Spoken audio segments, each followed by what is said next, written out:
Hey guys, welcome to another episode of Connecting B2C with your host Bennett Clark and Alex Acuff, where we like to skip over the A and really get to the connecting points, the B and C, and really get to the meat and potatoes so we can really offer you guys some value. Today we are super excited for our guest. He's an author, speaker, coach, Inman contributor, Dan Smith here on the line. So Dan Smith, say hello to everybody. Introduce yourself a little bit more than me. Hello, everybody. How are you doing? Let's see. What am I? I am an author. I am a speaker. I'm a strategist.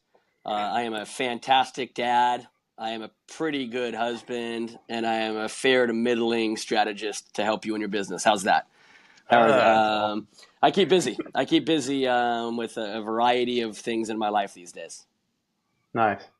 Well, just for all our guests and audience here, Dan and Alex and I all met in New York City at the Inman conference here in 2018 in January. One of the things that really got my attention was how Dan used the Inman app, and I was following different people and what they were doing. And if there was an award for the person who was the most active or most engaging, it was by far Dan Smith. I tried to do that. So yeah. I was just like, who is this guy? I got to meet him. I think pretty early on I reached out to you.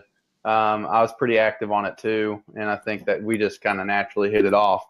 But so that kind of leads into the first thing I want to get from you is when you go to these things, what are the engaging aspects of it? Is it because you're taking a different approach as an author?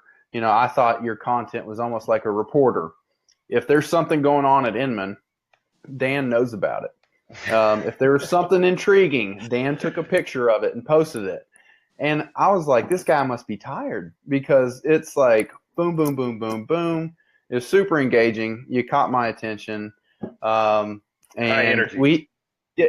but the second point to this really is as big and broad and outreaching as he was. Where we really connected is we were looking for some small groups for luncheons and stuff like that. And he and I and two others got together and did a small get together there at the Marriott and just had lunch. And at that point, we dove in a little bit deeper on some of the things that we connected with. So Dan, just jump right in and just let me know what it is about conferences, about connecting and how you go about connecting and what you get out of these things. So I go to conferences actually for a variety of reasons. So my wife is a broker, right? So she's a broker owner, has her own team, ownership of a company. And so I go, one, as somebody in the industry to also get ideas, just like normal agents do, right? Like what are the cool new tips and tricks and what's going on that we want to know about? So that's one reason I go. And then the second reason I go is for my own business, right? Because I don't sell real estate anymore. I gave up my license so I could be paid by like people that the states don't let you be paid by, banks and title companies and such, right? Because of conflict of interest. I gave up my license. My wife sells. I sold my company in 2006. And so I'm not licensed, but I still go because as a speaker, as an author, as a strategist for companies and brokerages, it's a great place for me to make a connection with these other companies, brokerages, agents to talk about maybe helping their business. So I go for really two different reasons, right? And then the Inman app was like a godsend because I wasn't necessarily, I didn't have like a cool booth like my buddy Joe Rand had a booth for his book, right? For the disruptors, discounters, and doubters. Like he had a booth to sell his book. I was so jealous. I didn't have a booth to sell my book, right? And I didn't have a booth in Startup Alley or up in Vendor Row. And so it was a good way for me to get like name recognition because people are seeing me so often. So long as I could bring something fun and some content, some value, as I didn't know about this or I didn't know about that. So I was trying to throw out ideas like, hey, make sure you go see this. And we went to this restaurant. Make sure you go there. And I tried to be in all places at once. I really did. And I was on the go. And for me, it was a provide value so that I can make some more connections. And as a kind of invaluable tool, I had people coming up to me in elevators or just saying, you're that guy. You're Dan Smith, right? I've been watching you for 4 days on the app. And they were long days. I just gravitated. They were super long days, because I was on West Coast time as well. And so I was, but I had some work to do. So I was waking up at like 5 East Coast time, which is 2 West Coast time. so I could get some work done before I went into sessions at like 8. You know, I started early because I had CEO Connect that first day before everybody else got started. And then we would go to sessions all day. And then we'd hang out in cocktail hour for like an hour and a half, still networking, right? And then we'd go to dinner for like an hour and a half. And then every single night, I was trying to make sure I was at whatever party was going off, that I had an invitation to go to that party. So I was sharing, you know, the Boomtown and the Zillow and the Better Homes and Gardens. Your birthday, the birthday bowling party. We went to the birthday bowling party. And so every night I was going to bed at about 2, right? And all through, I was like, okay, I got to post, keep everybody informed, continue the barrage, the blitz attack of name recognition, right? But it afforded me 20, 30, 40, 50 people a day coming up and introducing themselves that I could really try to make that connection. And I'd go on about 3 hours sleep, and then I'd do it again the next day because I was up again at 5. So it was a very tiring week, but it was great because I met more people than I'd ever met at a convention before. Wow. So kind of digging in a little bit, one thing the Inman thing I think is awesome. You know, I learned so many invaluable ways to go about networking and really building relationships and referral partners. And, you know, watching you was fantastic. So, you know, kudos to you. I appreciate you because you don't realize how much people are actually learning just by watching you move. So, awesome time. But what I really kind of wanted to dig on what you said is that you sold your company in 2006. And, you know, at that time, you're just right on the bubble there, like you're getting close. And, you know, as you transition into this role of being an author, a mentor, you know, what really sparked it in 2006 for you to make that jump? And then moving into when the market crashed, how did you feel like everyone responded, and how were you able to guide your clients through those times? So I was incredibly lucky. Like, I wasn't Nostradamus. I did not see the crash, the bubble bursting, the crash coming. I had some personal stuff going on in my life that was just the opportunity came along to sell my company. And in 2006, my last year of actual full-time selling, I had 321 closed sides. That was me, not a team, right? If you take my team up, we're close to 700. So just myself, as I was on burnout row, man. Like, you just imagine burnout, multiply it by 10, and then there's half of what I was. So I needed a break. It's a deal a day. Yeah.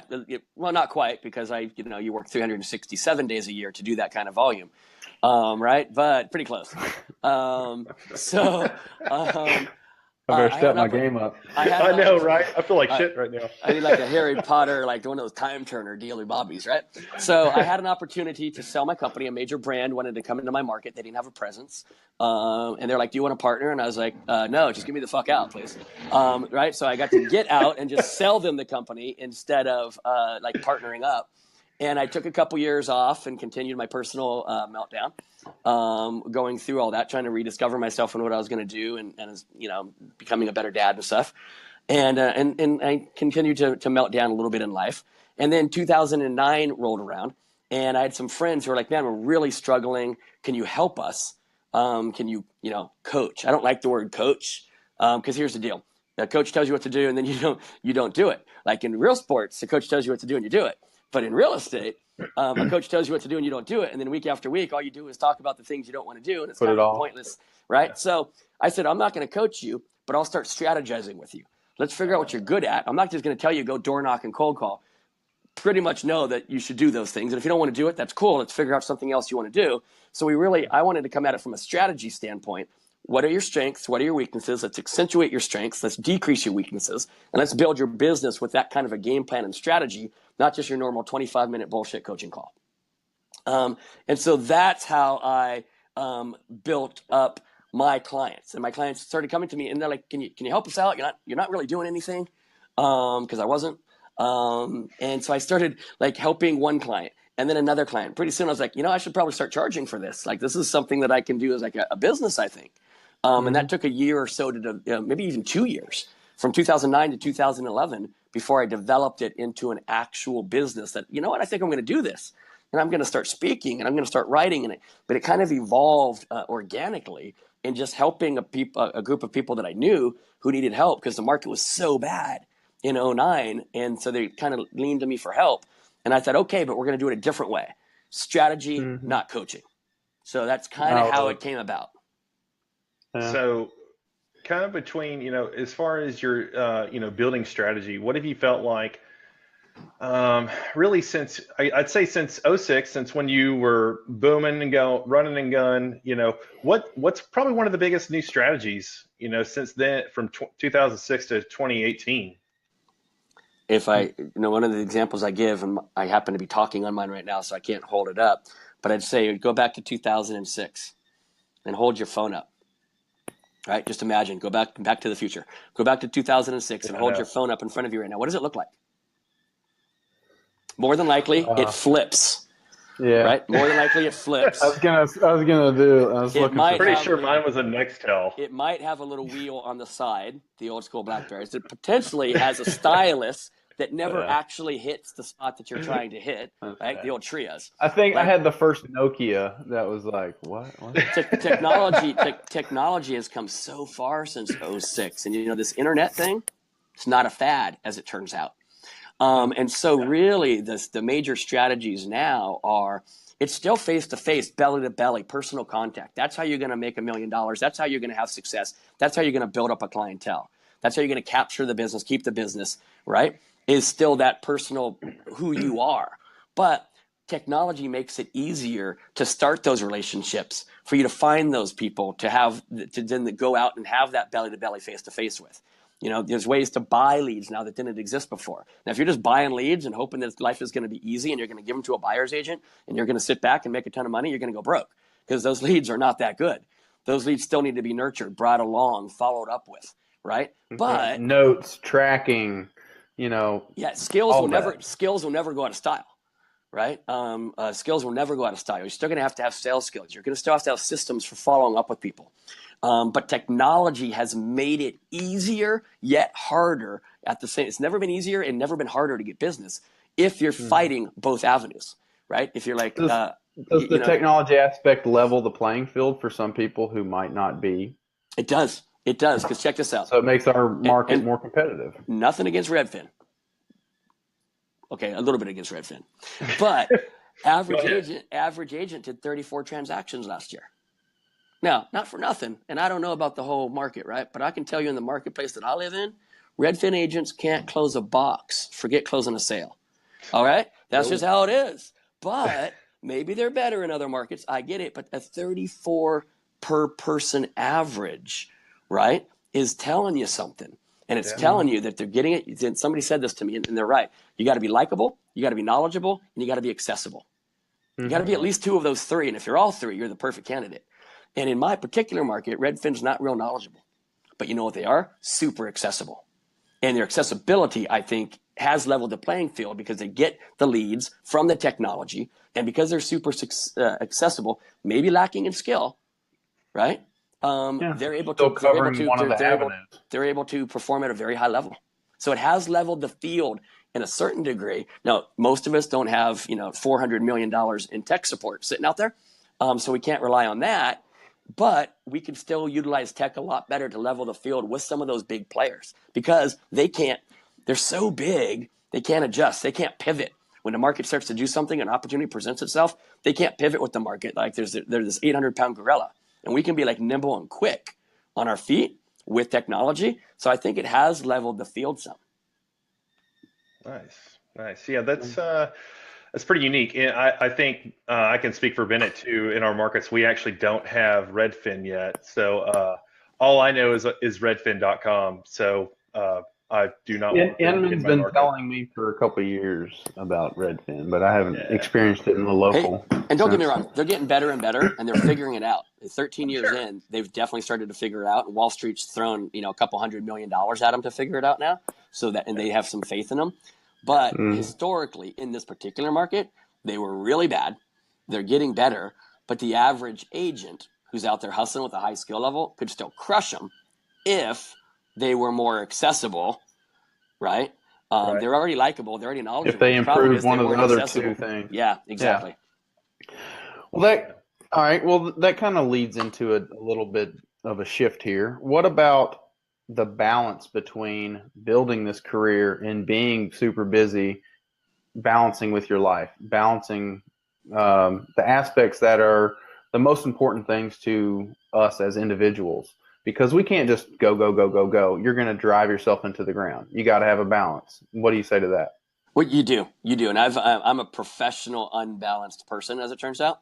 So I figured out on both sides of the coin what unbalanced looks like before I finally was able to find that balance, right? So I figured out the all work, no life side, completely unbalanced on one side of the coin. So then, because I'm a person who deals in extremes, apparently, that's what my therapist says. Then apparently, I fired her. She doesn't know anything. Then I went to the other side and I did no work. I'm like, I'm just not going to work anymore. I'm just going to not work. I'm going to retire. How old was I? Like Sabbatical. 36. Like 36 years old. I'm going to sell my company. I'm going to retire, and I'm just going to be the dad now. It's also no balance, by the way. There's no business side of your life now, right? So completely unbalanced. I just swung 180 degrees in the other direction. As it turns out, you got to have some of each. Took a little while to learn that lesson. A couple $1 million probably wasted and gone until I finally figured it out. How do people get to that point? Is it just an individual thing that's like, boom, it comes to you? Or are there things that people can put into practice to help them achieve those? First of all, it's trial and error, and you got to make mistakes. You got to eat crow. You got to realize that you failed. You didn't work. There's no way to find balance. You're never just going to go, like when you go stand on a teeter-totter. You don't just like perfectly stand on the teeter-totter, right? And there you are. You got the Olympics are going on right now, right? I'm not sure when it will air, but the Olympics are going on. I guarantee you those Olympians doing some of those tricks on the snowboards that I was watching last night, where the first time they stood on a snowboard, they didn't just like start doing those tricks. They were falling on their butts and left and right and catching edges. Their wrists were broken. Oh, right, my goodness. Exactly. So they have balance on a snowboard, balance on a teeter-totter. It takes a while to figure out where to stand. It takes a while to figure out how to shift your weight. And the only way to do it is to fall off the teeter-totter, to fall off the snowboard. The only way to do it in life is to fail at a little bit of business, to fail at a little bit of life.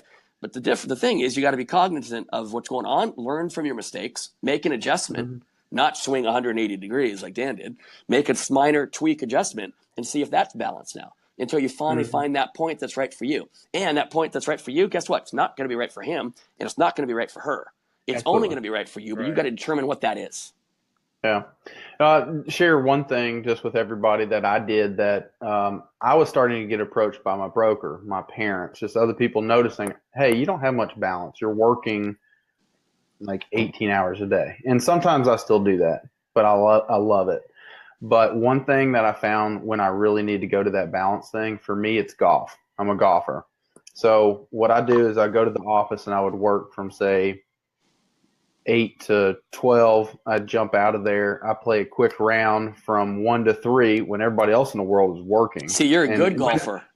But, Yeah, well, here's the thing. I got to start at dawn. Around fast. No. Yeah. So I can skip around fast if there's nobody else playing. 2.5 hours, I'm back, I'm done. Then when does everybody want to meet to see houses? From like 4 to 8 or whatever. So that was my little balance thing. And we get so entrenched this 9 to 5. But when do realtors work? Or when do people in our markets work? It's not 9 to 5 by any means at all. And so many of those traditional job type things are going, out the window. A lot more people are working from home. A lot more people are working remotely or just out of a business office, out of the brick and mortar. So, being able to judge your individual needs, what it is that gets your mind off things or makes you think, perhaps, is really important to boosting your business, because otherwise I think you're going to just drive yourself into the ground, whether that's physically, whether that's emotionally, mentally, whatever. There's going to be some wall you hit that you've got to avoid or break through. So yeah, completely. And it's different for everybody. You can't read a book or take a webinar to figure out what it is. It's going to hurt, just so you know. There's a little bit of trial and error that's going to go on there, and it's going to hurt a little bit. But you know what? When you're growing muscles, when you're in the gym working out, you know why your muscles grow? Because they hurt. because you're working on them, because you're making progress. Progress doesn't happen without a little bit of pain, and you got to be expecting of that. Yeah, that kind of speaks to I failed one good time before getting moving. Actually, I'd call it twice. So I failed with my first company and moved, and then moved areas, moved closer to home to be closer to family.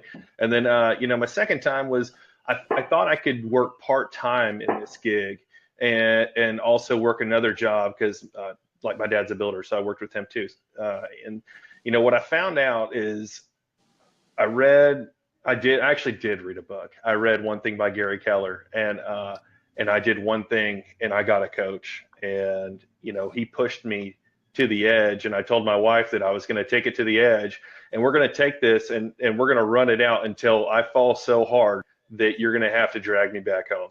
And I did that really hardcore, prospecting, cold calling, door knocking for a good solid year and getting my teeth kicked in. And yeah, that really kind of launched my success. And, in 4 years, we've helped start a new company, got a team, we're growing, and I couldn't have been happier. My wife couldn't have been happier to see what's happening. And I think by her watching me take it to that limit, she helped me realize that I needed to go that far. And now that I've brought it back, because now we have a growing family, it's going to be even more important for me to really, leverage the people in our company and leverage our team. Yeah, but so 3-4 years ago, you look back on it now, it doesn't seem a little painful, right? You can think about some stuff right? But when you're going through it, that shit just sucks.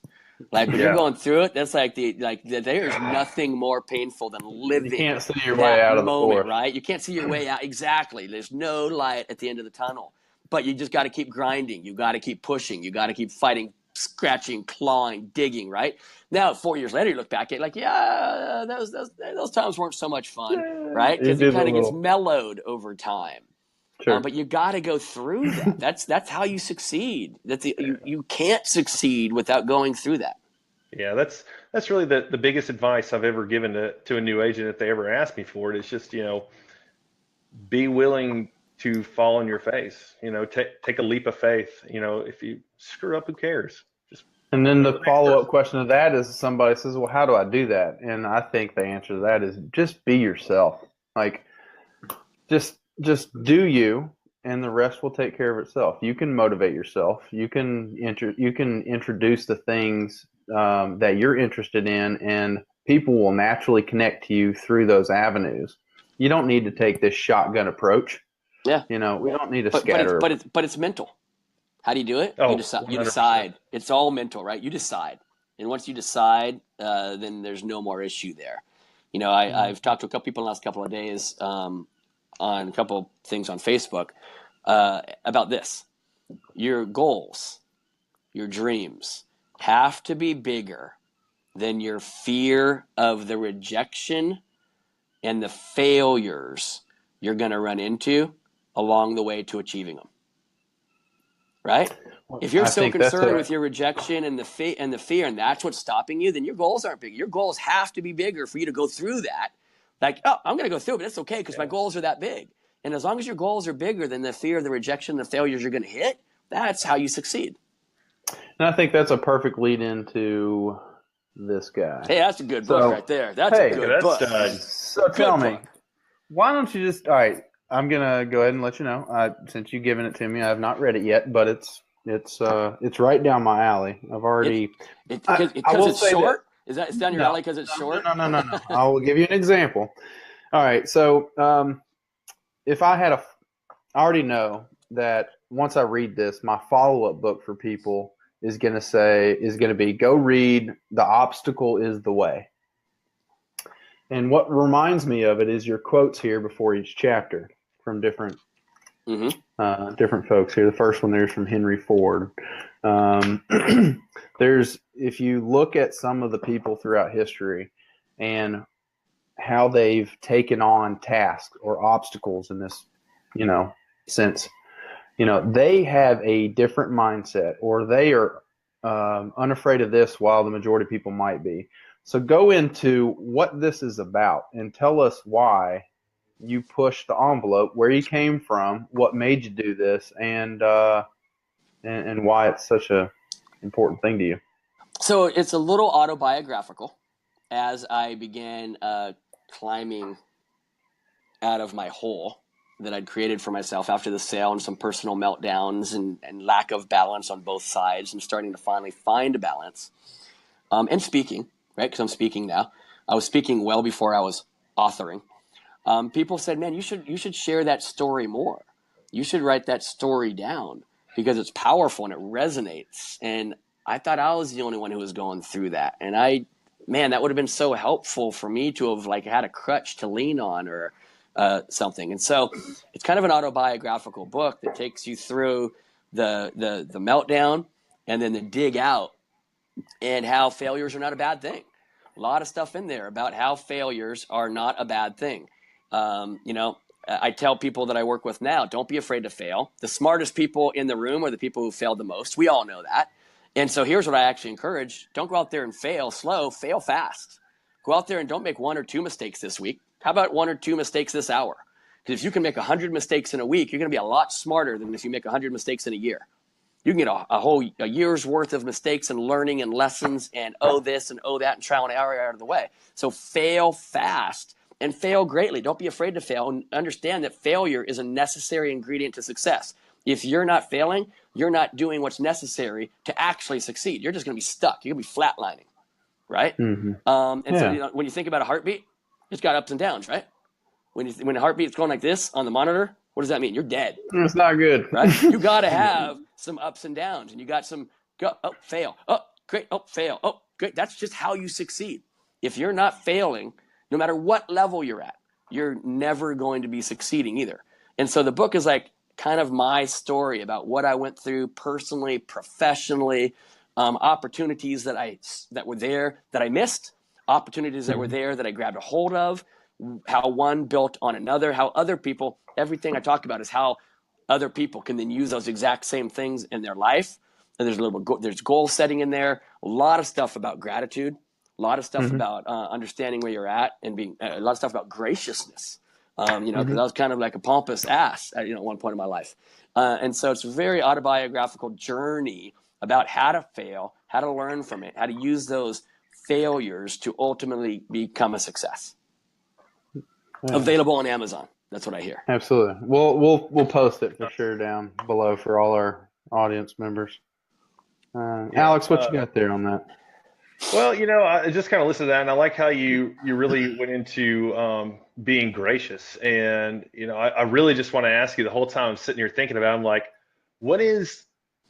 I want to know, can you tell our audience, just give them a little piece of value, what's a daily activity or a ritual that you're doing yourself that keeps you in this mindset, that keeps you motivated, that keeps you operating at a high level? So I do this thing, and I came up with it years and years ago. It's about failing, and because there's the thing, as human beings, we naturally focus on failures, right? We don't remember the wins. We don't remember all the good things that might have happened this day or this week. All we can think about is, from a real estate agent standpoint, the listing they lost, the deal that fell apart. We focus on, and in life, in all things, we focus on the failures. We don't think about the 4,000 planes that take off and land good every day. We think about the one plane crash that happens each month. That was a failure. We don't pay attention to the, whatever that math is, 200,000 successes, right? Yeah, you remember the scars. Yeah. And so I do this thing called a daily victory log. I call it my daily victory log. And so what I do every morning is I try to read a powerful quote, right? And I read a powerful quote that kind of gets my mind going in a direction of what I want to accomplish that day. So I just keep you can keep a composition notebook next to your bedstand. For the last 5 years, that's what I've been doing. Diary. Recently, a diary, a journal. Recently, I've come up with something else to use, but you keep this diary, journal, something next to your bedstand. And so in the morning, find a powerful quote. Most people have smartphones, not that hard to find a powerful quote. Then write like your intention for the day. I don't mean like a full diary entry. I mean like take 3 minutes and just give a couple good bullet points. A list. Okay? Yeah. Just a list. And then that's it. That's all I do for the day. And then at the end of the night, I go back and I open that book. So I go back into the bedroom, right? When I'm getting ready to go to bed that night. I open up that book and I take about 5 minutes and I reflect on my day. And I reflect on all the small victories I had that day. Appointments set, appointments gone on, followed my schedule, I'm not doing this anymore, right? But did the knocks, made my dials, made my contacts, practiced my script, stuck to schedule, whatever it is, right? Big or small, I put all my, kiss my kids goodnight, was there to tuck my kids in, personal, professionally, balance. All your victories. And then when you go to sleep, check this out. Instead of worrying about all the shit that went wrong that day, right? And what do you got to do tomorrow to fix it? You go to sleep with all these good thoughts on your brain, right? And do you think you sleep better when those are the last thoughts you had coming out? Yes. Do you think you get a more restful sleep, wake up more reduced? Yes. And then you do the same thing the next day. You ever have a bad day? You open up the book and you read the last couple days, last couple weeks entries. You be gracious. You recognize all the good that's happening in your world. And you be gracious and grateful for it. And you be gracious to others who are around you who might be going through something tough right now, because you're paying attention to the wins, not the losses. So that's kind of a daily ritual that I use. I love that you said that. Yeah, that's killer value. It's made my mind like already explode in the last 2 minutes just on like, what am I doing? But it's funny you said that too. So Jerry Sobolski, who I also met at Inman from North Fork up there, about an hour north of Manhattan. When we were walking through Manhattan that last night, we got into a discussion of like different things like that. Not a long discussion, but he's like, "What's one thing that you did this week that you kind of been counting or as a positive thing?" And I was like, honestly, I tried to hold open 50 doors for people like this week. You know, just a common thing that's nice to do. Especially take a Southern boy up north. We got especially in New York, right? Oh my God, I'm walking here. Well, I'm holding doors here, so they've never seen this kind of charm. I know, but. Last year, I was listening to something, but it was really kind of just a small thing, making my bed every morning. Oh, and everyone's they talked about that at Inman. Who was that? Get back in it. Can't get back in it. So the general, there's a YouTube out now about it, like a Marine Corps general talking about it. A couple of people talked about it on stage. I actually heard Susan O'Malley once years and years ago at a convention. She used to be like Michael Jordan's boss, right? She was president of the Wizards and the Bullets. And excuse me. She had like her 7 rules of success, and rule number 1 was make her bed. Yeah. Right. And a lot of people. Yeah, and there's all kinds of like you started your day with a win. You did something you're supposed to do as a discipline. There's all this stuff that goes with it, but sometimes we just like overcomplicate things, right? Exactly. It's a mental reset, right? Yeah. Right there. Yeah, I like that. Well, let me switch the script here just a second. One thing that, in just kind of researching you since the conference, that I thought was awesome is I'm trying to build a brand of my own, which is different from anybody else's. Okay. And when I go to your website, I see it's like you are the only Dan in the world. Like, and interestingly enough, there were 3 Dan Smiths at my high school. I know, but it's like, it says, what's new with Dan? What's Dan's books? Dan's events? Let's strategize with Dan. Let's schedule Dan. Let's look at Dan's blog. Well, damn, Dan. Are you the only Dan in the world? Or is there a Dave out there? We're going to bring back Dan and Dave. I try to be the only Dan. As it turns out, it is a rather common name. If you go and just check Amazon sites, there's a couple professional athletes named Dan Smith. There's a couple professional musicians. There's a guy like the biggest bow tie seller in the world.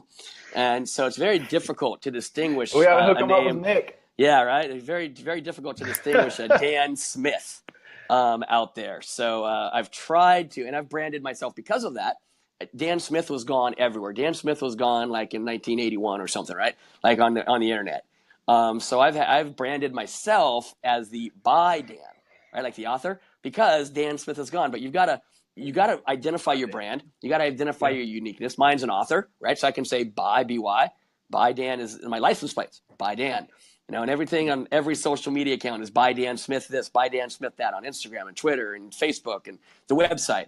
So I've had to like find that brand with potentially the only less common name out there would be John Smith.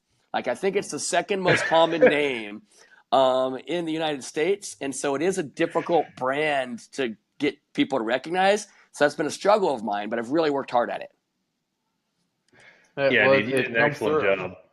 Yeah, it's how I looked up your website, and then I was like, oh, well, I want to YouTube him. I literally put in Dan Smith, and a bunch of shit pulled up, and I was like, let's try by Dan Smith, and there boom, you go. there you were. There it is. I was like, it worked. Different. It worked. That's different. Yeah. Well, it pulls that. So. Yeah. Well, hey, a lot of Dan Smith out there. Bennett, you guys are lucky. Bennett, come on. A cup. And you guys all day long. Yeah, there you go. I like it.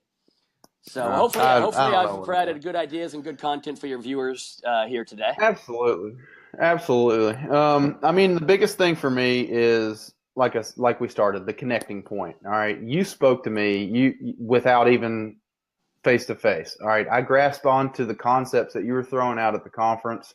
That turned into a smaller, more defined conversation, which is what I like.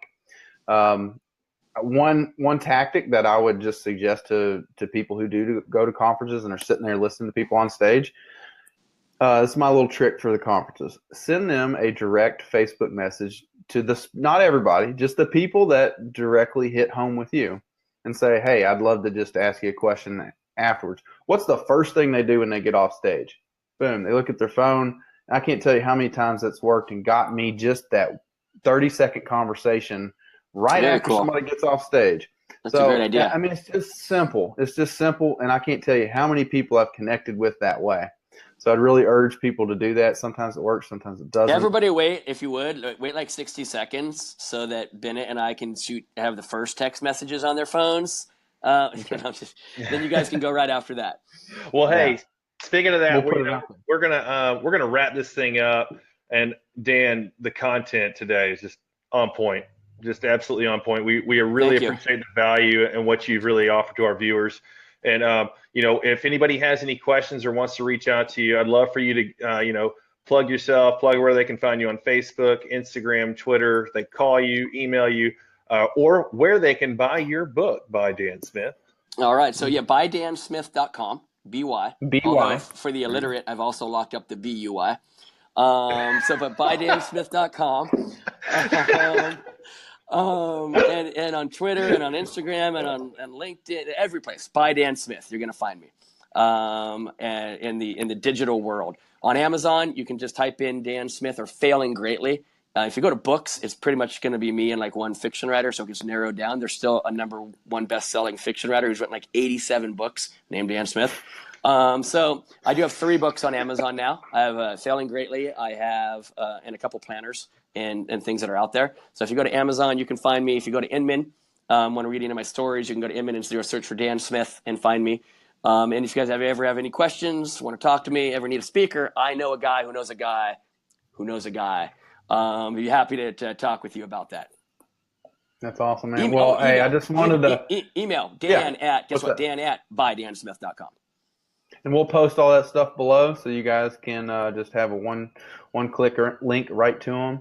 But again, I just want to thank you for coming out and just being on this with us. But more importantly, just being who you are and connecting, especially with people like me at these conferences. It means so much to me just to say, hey, I know this guy, I know that guy.